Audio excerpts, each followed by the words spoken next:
Hello dear friends, good morning. Today we are going to teach you about complex sentence. जैसा कि हम आपको adverb clause of time के बारे में पहले पढ़ा चुके हैं। अब हमारा नेक्स्ट पॉइंट है adverb clause of place.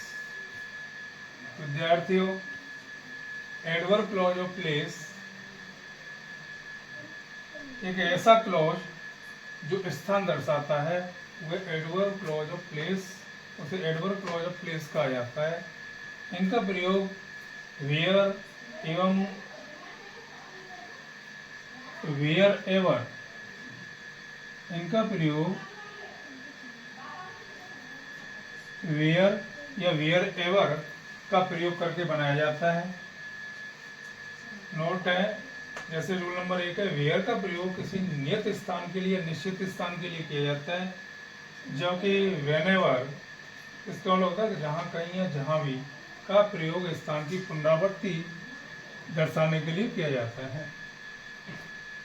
Next point है, यदि वाक्य में हियर या देयर दिए हों, आदि शब्द दिए हों तो वेयर का प्रयोग करते हैं, और यदि वाक्य में anywhere, everywhere, at any place आदि शब्द दिए हों तो हम वेयर एवर का प्रयोग करते हैं। शायद आप समझ रहे होंगे कि जब हियर देयर वाक्यों में आता है तो हम वेयर से वाक्य को जोड़ेंगे, यदि anywhere, everywhere, at any place these words are given in any sentence तो हम प्रयोग करेंगे वेयर एवर का। For example, the general stood on a hill, यानी सेनापति एक पहाड़ी पर खड़ा हो जाता था। He could watch his troops there, और वहां पर अपनी सैनिक टुकड़ियों को देख सकता था। ट्रूप्स होती है सैनिक टुकड़ियां, तो इसको हमें जोड़ना है, तो इसमें देयर दे रहा है तो हम इसको वेयर से जोड़ देंगे। The general stood on a hill where he could watch his soldiers, और इस देयर को हम क्या कर देंगे, इस देयर को हम डिलीट कर देंगे, यानी रिमूव कर देंगे, हटा दें। नेक्स्ट एग्जांपल है, he looks for friends everywhere he goes, यानी वह प्रत्येक जगह दोस्त तलाशता है। ही गोज, वो जाता है। तो इस वाक्य में जो है एवरीवेयर दे रहा है, जब एवरीवेयर दे रहा है तो हम इसमें वेयर एवर से जोड़ेंगे, और अर्थानुसार या अर्थ के अनुसार वाक्यों को हमें आगे पीछे भी करना पड़ सकता है, यानी हमारा सेंटेंस का अर्थ सही निकलना चाहिए।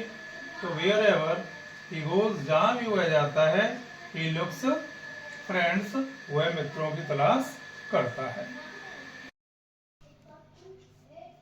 दोस्तों, अब इसके बाद एडवर्ब क्लॉज ऑफ प्लेस के बाद हम पढ़ेंगे एडवर्ब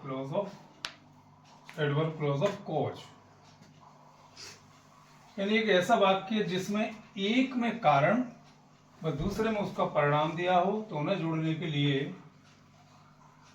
बिकॉज, एज, सिंस का प्रयोग करते हैं। यानी जिसमें एक में कारण और दूसरे में परिणाम होता है, तो ऐसा जो क्लॉज होता है वो एडवर्ब क्लॉज ऑफ कॉज कहलाता है, जिसमें एक वाक्य में कारण होगा, दूसरे में उसका परिणाम होगा। और ऐसे वाक्यों को जोड़ने के लिए हम बिकॉज, एज और सिंस का प्रयोग करते हैं। तो हम नोट डाल के लिखेंगे कि बिकॉज का प्रयोग दोनों वाक्यों के मध्य में किया जाता है, जब सिंस एज का प्रयोग वाक्य के शुरू में किया जाता है, और तीनों के बाद कारण वाला वाक्य का प्रयोग किया जाता है। तो विद्यार्थियों, बिकॉज का प्रयोग दोनों वाक्यों के मध्य में तथा सिंस और एज का प्रयोग वाक्य के शुरू में किया जाता है, और तीनों के बाद जो आएगा वो कारण वाला वाक्य आएगा, यानी पहले परिणाम वाला वाक्य आता है, इन तीनों के तुरंत बाद कारण वाला वाक्य आएगा। जैसे for example, Ram could not fulfil his dreams, he did not make efforts, यानी राम अपने सपनों को पूरा नहीं कर सका। He did not make efforts, उसने प्रयास नहीं किए। तो हम इसको जोड़ेंगे, तो Ram could not fulfil his dreams, Ram अपने सपनों को पूरा नहीं कर सका, because he did not make efforts, उसने प्रयास नहीं किए, यानी बिकॉज के बाद कारण वाला वाक्य आएगा। Next example, Rohan fail into a ditch. Rohan एक खाई में गिर गया, गड्ढे में गिर गया। He was not walking properly, वह उचित तरीके से नहीं चल रहा था।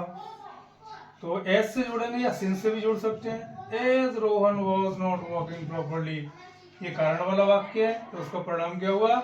He fell into a ditch, वो एक खाई में गिर पड़ा।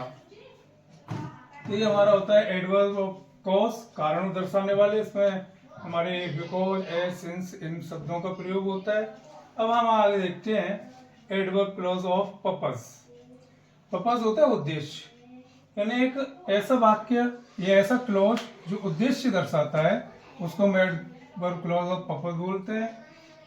यानी इसमें ऐसे दो वाक्य जिनमें से एक में कोई कार्य दिया हो और दूसरे में उसका उद्देश्य दिया हो, तो उन्हें जोड़ने के लिए सो दैट का प्रयोग करके अथवा इन ऑर्डर दैट का प्रयोग करके ऐसे वाक्यों को जोड़ते हैं।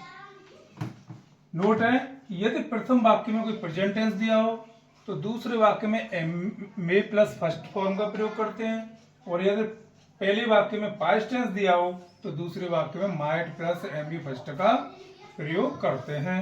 फॉर एग्जाम्पल, तो विद्यार्थियों एग्जाम्पल के लिए हम देखेंगे कि Ram was running fast, he wanted to win the race.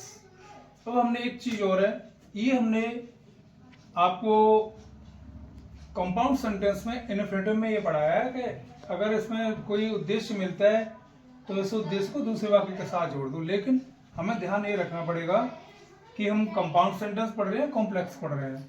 अगर इस तरह कंपाउंड में आता तो उस वाक्य को हम यहाँ से इसके साथ जोड़ देते टू से लेके, लेकिन हमें कॉम्प्लेक्स सेंटेंस पढ़ रहे हैं, तो अगर ये आता है पहली वाक्य में कोई क्रिया होती है और उसका इस वाक्य में कोई उद्देश्य बताया जाता है, तो हम क्या करेंगे?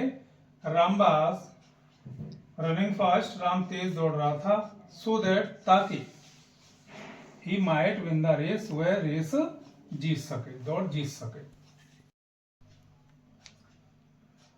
हाँ विद्यार्थियों, अब हम नेक्स्ट देखेंगे एडवर्ब क्लॉज ऑफ रिजल्ट, यानी कि ऐसा क्लॉज जो परिणाम बताने के लिए प्रयुक्त किया जाता है, एडवर्ब क्लॉज ऑफ रिजल्ट कहलाता है। ऐसे क्लॉज को बनाने के लिए हम सो दैट का प्रयोग करते हैं। एक चीज हमें ध्यान रखनी है कि एक होता है सो दैट, तो दोनों साथ साथ होते हैं तो उसका मतलब ताकि, और सो दैट अलग अलग होंगे, सो माने इसलिए और दैट, सो माने इसलिए और दैट माने कि का प्रयोग किया जाता है। इसके रूल्स नंबर 1 है, यदि पहले वाक्य में एडजेक्टिव या एडवर्ब से पहले दिए गए ग्रेट या वेरी को हटाकर सो का प्रयोग करते हैं, यानी अगर प्रथम वाक्य में एडवर्ब या एडजेक्टिव से पहले कोई एडवर्ब या एडजेक्टिव दिया हो तो उससे पहले ग्रेट या वेरी जो दिया होगा उसको हटा देंगे और उसकी जगह पे सो का प्रयोग कर देंगे। दूसरे वाक्य में कोई परिवर्तन किए बिना उससे पहले हम दैट का प्रयोग करते हैं, यानी दूसरे वाक्य में कोई परिवर्तन नहीं करते हैं, यानी any change will not be done in next sentence या that second sentence. For example, he is very powerful, he can defeat anyone, यानी बहुत शक्तिशाली है, वह किसी को भी हरा सकता है। तो ही इज सो पावरफुल, वह इतना शक्तिशाली है, दैट कि ही कैन डिफीट एनीवन, वो किसी को भी हरा सकता है। तो यहाँ जो वेरी आया, ये वाला जो वेरी आया, इस वेरी को हटा करके हम क्या कर देंगे? सो कर देंगे, और इस फुल स्टॉप को हटा करके यहाँ पे दैट लगा देंगे, और जो दूसरा सेंटेंस है उसको जो कि त्यों लिख देंगे। Next example, she is grateful, वो बहुत बड़ी मूर्ख है, she can make any mistake, वो कोई गलती कर सकती है। तो ही इज सो फूल, यानी इस ग्रेट को हटाएंगे और ग्रेट की जगह सो कर देंगे, वो इतनी मूर्ख है, फुल स्टॉप को हटा के दैट कर देंगे कि सी कैन एनी मिस्टेक, वो कोई भी गलती कर सकती है। तो विद्यार्थी आपको ध्यान रखना है, अगर पहले वाक्य में ग्रेट या वेरी शब्द दिया हो तो ऐसे वाक्यों को हम जोड़ते समय सो दैट का प्रयोग करके वाक्यों को जोड़ सकते हैं। यहाँ के आगे हम नेक्स्ट पढ़ेंगे एडवर्ब क्लॉज ऑफ कॉन्ट्रास्ट, यानी कॉन्ट्रास्ट होता है विरोध दर्शाने वाले। ऐसे दो वाक्य जिनमें विपरीत भाव दिए हों या विरोधाभास दर्शाने वाले वाक्य दिए हों, उन्हें जोड़ने के लिए आल दो एट का प्रयोग करते हैं। दो का भी कर सकते हैं और आल दो का भी कर सकते हैं। यानी आल दो का मतलब होता है यद्यपि, एटी होता है फिर भी। यानी इसमें क्या करेंगे, प्रथम वाक्य से पहले दो या आल दो का प्रयोग कर देते हैं और दूसरे वाक्य से पहले एट का प्रयोग कर देते हैं। बहुत सिंपल है, सीधी सी बात है। For example, Ram is very intelligent, Ram बहुत होशियार है। He can not solve any question, वह किसी प्रश्न को हल नहीं कर सकता है। दोनों विरोधाभास दर्शा रहा है, यानी होशियार भी और हल भी नहीं कर सकता। तो there is a contrast among these sentences.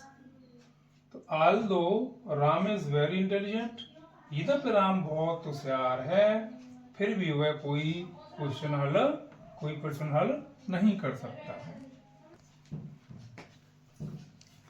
अब नेक्स्ट पढ़ेंगे हम एडवर्ब क्लॉज ऑफ कंडीशन। तो विद्यार्थियों, ऐसे दो वाक्य जिनमें से एक वाक्य में शर्त दी हो तथा दूसरे में उसका परिणाम दिया हो, तो ऐसे वाक्यों को हम एडवर्ब क्लॉज ऑफ कंडीशन कहते हैं। उन्हें इफ से बनाया जाता है, जिसकी निम्न स्थितियां होती हैं। नंबर एक, जब दिए गए दोनों वाक्य फ्यूचर टेंस में का संकेत देते हैं, तो ऐसी स्थिति में इफ के बाद शर्त वाले वाक्य को प्रेजेंट इंडेफिनिट टेंस में तथा दूसरे वाक्य को फ्यूचर इंडेफिनिट टेंस में बनाते हैं। अर्थात ये ध्यान देने की चीज ये है कि अगर दोनों वाक्य फ्यूचर टेंस में दिए हों, तो जब हम इफ से वाक्य जोड़ेंगे तो पहले वाक्य को प्रेजेंट इंडेफिनिट में कर देंगे, कोमा लगा के दूसरे वाक्य में कोई परिवर्तन नहीं करते हैं। For example, Sita will become courageous, Sita साहसी बनेगी। She will win over her fears, और वो अपने भयों को जीत लेगी। तो इफ सीता बिकम्स करेजियस, यदि सीता साहसी बनेगी, she will win over her fears, वह अपने भयों को जीत लेगी। अर्थात ये प्रेजेंट इंडेफिनिट हमने यूज किया, ये फ्यूचर इंडेफिनिट यूज किया, यहाँ पे इफ हमने प्रयोग कर दिया, इससे वाक्यों को जोड़ दिया, लेकिन दोनों का वाक्य सेंस फ्यूचर का ही है। नोट है, ये दिए गए वाक्य में नेगेटिव हो तो इफ के स्थान पर हम अनलेस का प्रयोग कर सकते हैं। यानी अगर वाक्य नेगेटिव है तो हम अनलेस का प्रयोग करेंगे। जैसे फॉर एग्जाम्पल है, he will not respect elders, he will not get their blessing, यानी वह बड़ों का सम्मान नहीं करेगा तो वह आशीर्वाद प्राप्त नहीं करेगा। तो अनलेस होता है यदि नहीं, अनलेस ही रिस्पेक्ट एल्डर्स, ये वह बड़ों का सम्मान नहीं करेगा। He will not get their blessing, तो वह उनका आशीर्वाद प्राप्त नहीं करेगा। नेक्स्ट एग्जाम्पल है, the students will not work hard, विद्यार्थी कठिन परिश्रम नहीं करेंगे।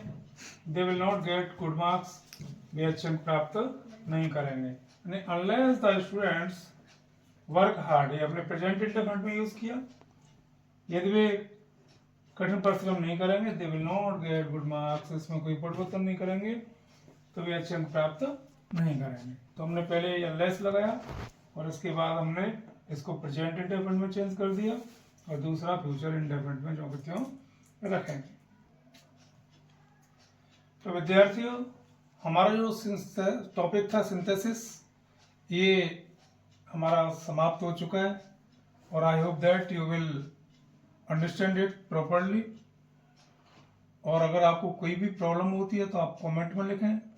थोड़ी बहुत इसमें जो प्रॉब्लम आती है देखने की, तो थोड़ा उसको जूम करने की कोशिश करें। यहाँ से आगे जो भी वीडियो बनाए जाएंगे या डाले जाएंगे, उन्हें बहुत क्लियरली और बहुत स्पष्ट तरीके से कोशिश करेंगे कि आप तक पहुंचा दिया जाए। प्रिय विद्यार्थियों, ये हमारा टॉपिक सिंथेसिस है, इसको समझने की कोशिश करें, नियमित अध्ययन करें। और कोई चीज़ समझ में नहीं आए तो कमेंट बॉक्स में कमेंट कर सकते हैं। लाइक करें, शेयर करें और सब्सक्राइब करें, जिससे अन्य विद्यार्थियों को भी इसका लाभ मिल सके। Thank you very much.